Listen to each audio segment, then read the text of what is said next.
G'day, thanks for clicking. Looking forward to talking to you on the radio at 8:30 this morning on 2UE. You can get us online at 2ue.com.au or listen online in Sydney the old-fashioned way by not listening online and listening through the radio, which is 954 AM.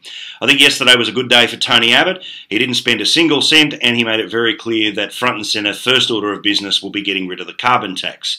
Remember, that is no difference between his position and Kevin Rudd's position. Kevin Rudd says that the tax was terminated, but don't forget, he hasn't actually passed a law. So both of them have the same idea going into this election. However, Tony Abbott will get rid of all price on carbon. However, Kevin Rudd, he will turn around and he'll make sure that there is an ETS. There will be a price on carbon. Plus, Kevin Rudd on the first day spent $650 million.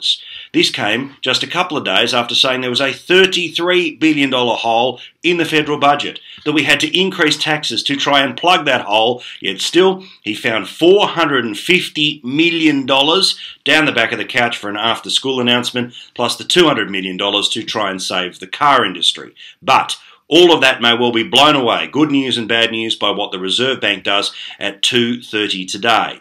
The wide prediction is that interest rates will fall, and if they do, this is spectacularly good news for Kevin Rudd.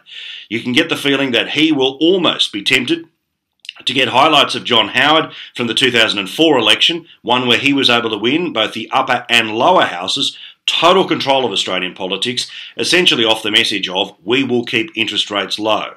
Now, it doesn't matter if they're low for good reasons or bad reasons. It is a simple, clear and easy message to sell. It's one that Kevin Rudd will be able to ram home for the next month.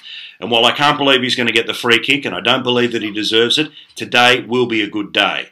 Another reason why it's a good day for the Labor Party is that idiot James Diaz. I say idiot because if you don't know what you're talking about, why the hell would you grant a television interview? There's a YouTube video that's on the Facebook page and also here on the TUE website of James Diaz being interviewed by John Hill, a great reporter who asked good, old-fashioned, sensible questions of the candidate who needs to win a must-win seat, the seat of Greenway in Western Sydney. Now, the New South Wales Liberal Party stuffed it for Tony Abbott and arguably the country in 2010. They didn't have the right people running in Western Sydney and they didn't have good enough people running on the Central Coast. Please, dear God, may it not be the same again. Because if Kevin Rudd's going to do okay in Queensland, the Liberal Party must, repeat, must do well in Western Sydney.